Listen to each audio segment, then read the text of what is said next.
जालिम शोहर ने अपनी बीवी पर जुल्म की इंतहा कर दी। लाहौर के अंदर ये इंतहाई अफसोसनाक वाकया पेश आया है कि एक जालिम शोहर ने सारी रात उस पर तशद्दुद किया और कभी उसको एक टांग पे खड़ा किया और कभी उसको मुर्गा बनाया। और उसके बाद दूसरे दिन जब उसका भाई और उसकी बहन उसके साथ बात करने के लिए आए कि आपने हमारी बहन के साथ इतना जुल्म क्यों किया, इससे पहले एक दफा आपने उसकी पेट में टांग मारी जिसकी वजह से उसका बच्चा जाया हो गया और आप इतने जालिम हो, आपके अंदर कोई इंसानियत नहीं है जिसकी वजह से आज फिर सारी रात आप उसके ऊपर जुल्म करते रहे। इसके नतीजे में जालिम शौहर गया दूसरे कमरे में और वहां से पिस्टल लेके आया और अपनी ही बीवी को बहन भाई के सामने गोली मार दी। इस वाकये की तमाम तर डिटेल आज की इस व्लॉग में मैं आपके साथ शेयर करूंगा। अस्सलाम वालेकुम, मैं रिजवान अली आपकी खिदमत में हाजिर हूँ और आप देख रहे हैं मेरा डिजिटल का इलाका है बागबानपुरा। यहाँ पे ये इंतहाई अफसोसनाक वाकया पेश आया है कि एक मनीर नामी शख्स जिसकी शादी एक इरम शहजादी नामी लड़की के साथ होती है, 2018 में ये शादी होती है और जिंदगी के 5 साल बड़े अच्छे गुजर जाते हैं। 5 सालों के बाद शोहर जो मनीर होता है वो नशे पे लग जाता है और नशे का आदी होता है और काम करता है वो दूध का। मुस्तफा का वो रहायशी है। उसके बाद जब वो लाहौर बागबानपुरा में उसने रहायश रखी हुई थी, दूध का वो काम करता था। अब होता कुछ यूं है कि 5 साल गुजरने के बाद वो पिछले 2 साल से नशा करता था और लड़ाई झगड़ा घर में करता रहता था। छोटी छोटी बातों पे, घर की छोटी छोटी बातें जो होती थी उस पे उसका रवैया और उसका अपनी बीवी के साथ झगड़ना, और अल्लाह ताला ने इन दोनों को एक बेटी से नवाजा था।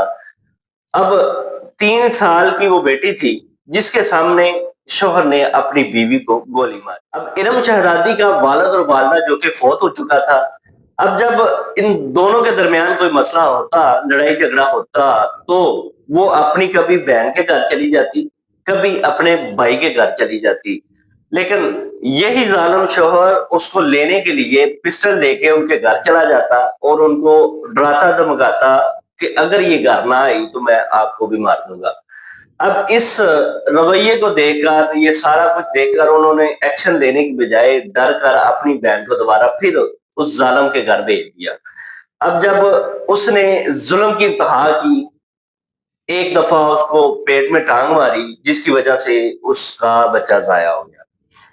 अब जब बच्चा जाया हो जाता है उसको उन्होंने, घर वालों ने और इरम ने उसको बर्दाश्त किया और साथ ही साथ जब एक रात इतना जुल्म किया कि सारी रात उसको एक टांग पे, कभी उसको मुर्गा बनाया, कभी उसको एक टांग पे उसने खड़ा किया और जुल्म की इंतहा कर दी।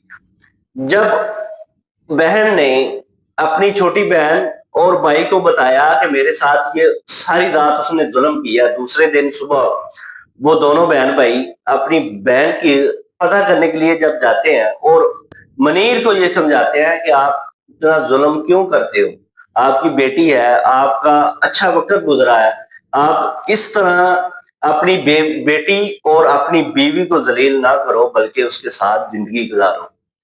बस इस बात का कहना था। वही जालिम शोहर जाता है दूसरे कमरे में पिस्टल लेके बहन भाई के सामने, अपनी 3 साल बेटी के सामने उसको गोली मारकर कत्ल कर दिया जाता है। जब उसको गोली मारता है तो ये दोनों बहन भाई अपनी जान बचाते हुए साथ वाले घर चले जाते हैं और 15 पे कॉल करते हैं। जब पुलिस मौके पे पहुंचती है और डेड बॉडी को हॉस्पिटल में पोस्टमार्टम के लिए मुंतकिल किया, जब अपनी कार्रवाई करती है तो ये मनीर जालिम शख्स जो है ये गिरफ्तार नहीं होता, जो कि अबूरी जमानतों पे वो रिहा होता है। और साथ ही साथ जब एफआईआर की कॉपी, जो कि मुद्दई उसका भाई बनता है जो उस वक्त मौजूद होता है, एफआईआर कॉपी लेने के लिए वो थाने जाता है तो पता ये चलता है कि बुरी जमानतों पे वो बाहर है, हम उसको पकड़ नहीं सके। अब पुलिस जो है, जब जमानत वो खत्म होगी उसके बाद पुलिस वाले उसे गिरफ्तार करेंगे, शामिल तफ्तीश करेंगे, फिर ये पता चलेगा कि हकीकी मुलजिम था। इस वीडियो को बनाने का मकसद ये था कि जो वालिदैन है उनको सोचना चाहिए और बहन भाइयों को ये सोचना चाहिए कि हम किस जालिम के हाथों अपनी बेटी को शादी करके उसके घर भेजनी है। इस तरह के व्लॉग देखने के लिए मेरे चैनल को सब्सक्राइब करें। अल्लाह हाफ़िज़।